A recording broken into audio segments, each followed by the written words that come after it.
What is up, guys? Welcome back to the channel. Today's reaction video is 6 winter hacks I only used after moving to the Midwest. Lost in a pond again. We love his kind of wintry videos and his summery ones he's done. And winter hacks though. Because we did the objects. We've done the objects. So we may have done the words. Yes, we've done the words as well. We've done because it had like a snert and stuff like that. So we've done the words as well. Now we've got the hacks. I feel like this is like things that are going to be able to help you. Yeah, help you, which you're not, like, you got snow on your car, some maybe a little bit of warm water on your windscreen. Is that your hack? That's my little hack, you know, we don't get much bad weather. So this potentially could benefit us. It could, if we ever get lots of snow. But even in less severe, if it works in severe aspects... Then it must work in... It potentially works in less severe, snow. doesn't it? So this could help us. It could help you guys as well, who are potentially struggling with the weather. And we keep getting some messages in Discord just about, like, dumps of snow, freezing weather, and damn. That's cold, isn't it? It is cold. It's the only time I'm actually happy to not be American. Yeah, just when you see how cold it is. The cold. Yeah, for me, it just, like I moan about 2-3 degrees Celsius we're talking about. You moan about 13 degrees. I do like it warm, I really do. Let's get straight into it. Smash the like button, guys. Smash that subscribe button. Check Launch's channel out. His links are in the description. And let's check out 6 winter hacks I only used after moving to the Midwest. What we got? And I've been aided in that caution ever since I've moved to the Midwest, where another colleague taught me the penguin method. What's the penguin method, Lawrence? I can say just like waddle around. Hello and Happy New Year. I'm Lawrence and I'm on a quest to uncover all of the memos that Britain and America lost in the pond. And one of those memos pertains to winter. By now, we live in precedented times, meaning that for many, the harsh freeze of winter can only add to the gloom. As somebody who grew up in Britain, where winters are mostly bearable, this was never really me until, that is, I moved to America's Midwest, where the weather can get so unbearable even the tardigrades are moving back to Britain. But in all of the years that I've been describing this, there's one thing that I haven't told you. That along the way I've picked up several hacks, that is, clever workarounds, to make Midwestern winters 22% more bearable. 21% more bearable. And I know what you're thinking, those content creators who come up with hacks are themselves hacks. But it's different this time because I'm not entirely convinced by some of these hacks, and you'll see what I'm talking about in just a moment. Oh yes, and just to preempt those of you that live in a cold place that isn't the Midwest, like Alaska or Greenland or an iceberg in the middle of the Atlantic, I'm quite aware that the hacks that you're about to hear are used in other places, but I didn't move to those, I moved to the Midwest. And so without any more faffing about, here are I like it though. So he's saying he's used these, they're tried and tested, Lawrence certified. Yeah, I like it. For him. So we're going to give these a go, I think, if we ever... If Lawrence can do it, we can do it, and if they do go pear-shaped, we won't be happy. No, Lawrence, we'll come for you. If the penguin technique, whatever that is, I've got no clue what that is. If that goes wrong, I feel like it's going to be not what you're expecting. I've got no clue. Like, what can be the penguin technique? Like, what? I don't know. I've got no clue. Let's find out. Winter hacks that I only picked up after moving to the Midwest. When you first move to another country, your brain is busy trying to take in all of the weird stuff you've never seen before. For me, it was things like injury lawyer billboards, the word aluminium but with one eye, and the Geico gecko. But having moved here in the lead up to winter, there were several things that I saw people doing to their cars. And one of those occurred on a particularly snowy day, when I noticed that the tyres of certain moving vehicles were decked out in chains. And that's when I realised that America takes bling to a whole new level.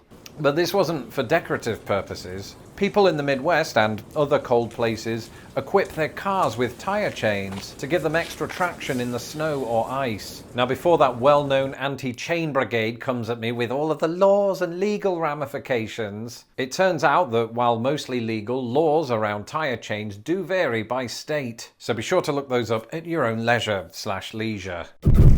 So now that you've picked tyre chains, I don't think we have them on cars, but I know for a fact that we do have them in ambulances and fire engines and police cars when it's snowing.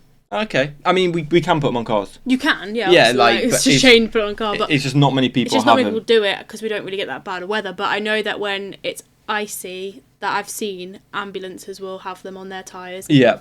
Which makes sense, to be fair, because if they're going at such a speed. They're trying to get the speed, they don't want to slow down for the ice. I've been told many times when we drove over to the UK to get chains for your tyres. I never have, because luckily it's never snowed. No. But it definitely is a UK thing.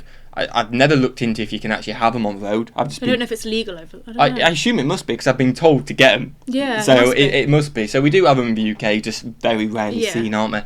Picture that vehicle with more jewellery than Mr. T. Picture that same vehicle with what you think are broken windscreen wipers / windshield wipers. This was exactly my thought when I saw a stationary car or two with their wipers sticking up in the air. Well, I quickly learned the reason for this. It turns out people do it in advance of Snowmageddon or a particularly bad frost in order to prevent the wipers from freezing to the window. Oh, and while I like have that. myself made use of this, and while it does make things easier, there is something oddly gratifying about pulling a frozen wiper from the window, so long as you don't snap it. And anyway, it wasn't my car.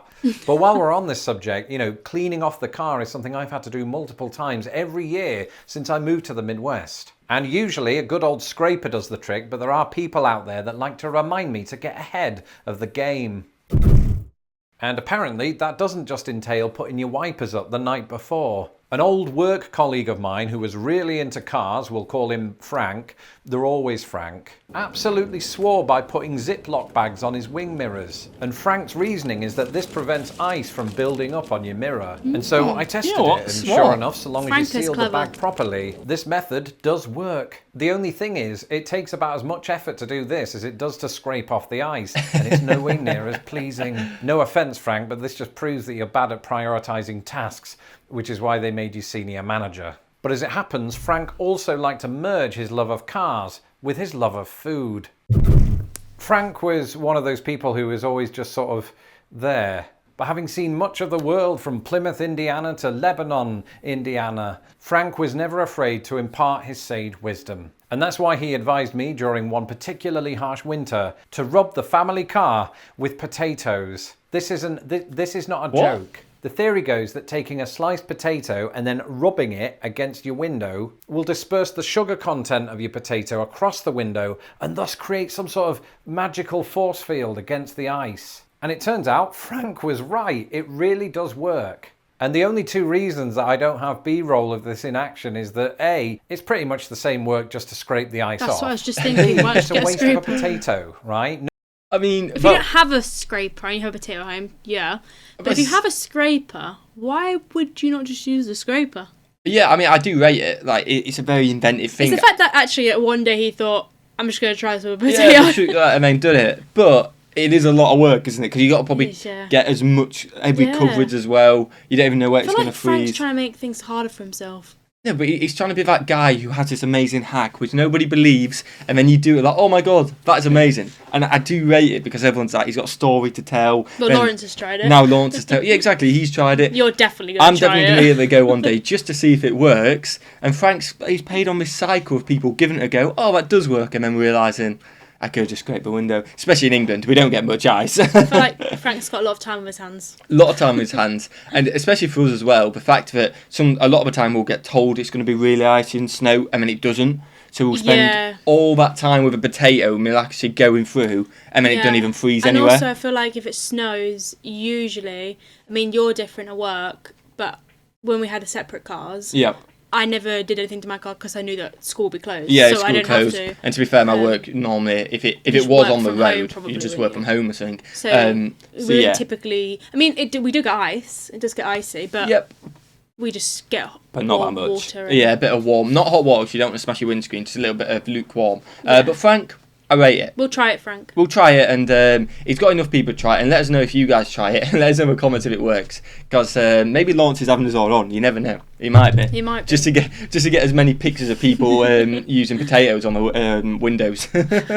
Nobody's going to be eating an ice scraper because my wife's cousin Chad is the exception that proves the rule. Of course, the safest place to be during a freeze-pocalypse is your house. But even then, assuming that there are no problems with your heating or your freezer or your fridge, you could fall foul to a burst pipe. And that's because sometimes your pipes are unable to withstand the pressure of the frigid water inside. And that's why I've learned to practice hack number 5. And hack number 5 is where you intentionally leave your taps running so as to alleviate the problem of a burst pipe. And some of you might be thinking, that's a wild waste of water, but here's the thing. You only turn on the tap a tiny bit so that a small, constant drizzle flows out. enhancing the welfare of your pipes and making it impossible to sleep at night. Because even if you're not affected by the torturous sound of the dripping, you're constantly lying there paranoid that you accidentally left the plug in the sink again.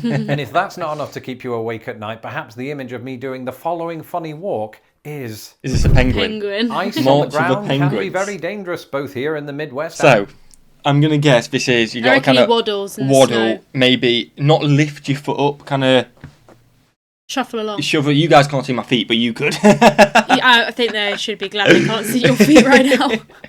But I'm just scraping my feet along the ground. A little wad, yeah, I think that's it. It's got to be on it. You're not lifting it up. You're not putting weight on one side, so you're not accidentally slipping over. It's so smart. special. Well, no, I think that is it. I think I'm right. I think you are, but I just So I want to take back what I've just seen.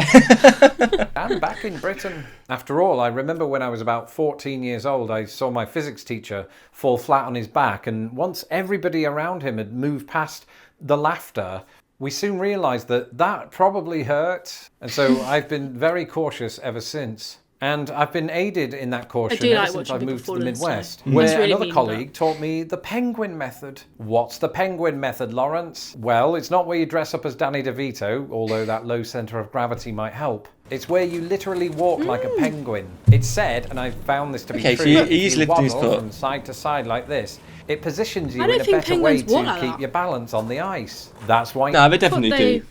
No, they definitely do that. I thought we were going to go scraping so it kind of looks it. No, they're definitely all side. I do I like don't think I've it. ever seen a penguin. What? I've never seen a penguin before. Not well. I've seen them in zoos. I haven't. Yeah, you've only been to like Jersey zoos. You haven't been to many, have you? But like, have you never seen them on TV? Yeah, but I didn't know that was real. I mean, I'm not going to lie. I'm just going to be really honest. Don't judge. But I don't think penguins were real until a few years ago. Until we saw one in the London Zoo. The, You just said you didn't see one. yeah, but it was in the water swimming. Oh, so you didn't see what? No. I got it. Okay, I was gonna say like we'll just flop it all over the Yeah, place do you there. know in the aquarium we went to, we saw them swimming underneath. I think so. Yes. Yeah. I I've never think. seen one walk, but I didn't think they were real. Well, I thought Happy Feet was just okay. well, Happy Feet isn't real. That is cartoon. Is it? Oh my.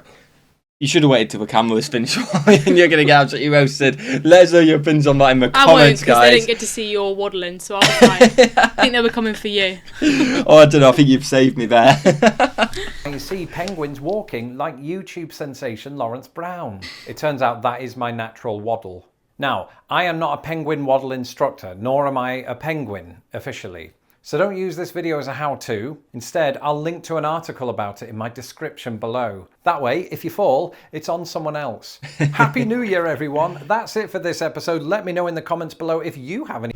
Go and check Lawrence out. Let us know if you got any hacks in the comments what Lawrence was going to say. His links will be in the description. I'm definitely going to give the penguin march a go. Well, if it means I'm not going to fall over and hurt myself, then I'm going to give it a go. So you'll be embarrassed next time we're in public in the ice. I'm just never going to come out of you in the ice again. But then again, you didn't think penguins are real, so who's the real winner here? I really like Lawrence. I really like him. I hope you guys have enjoyed this video. If you have, smash the like button, smash that subscribe button as well, you absolute legends. We will see you guys in the next one. Peace.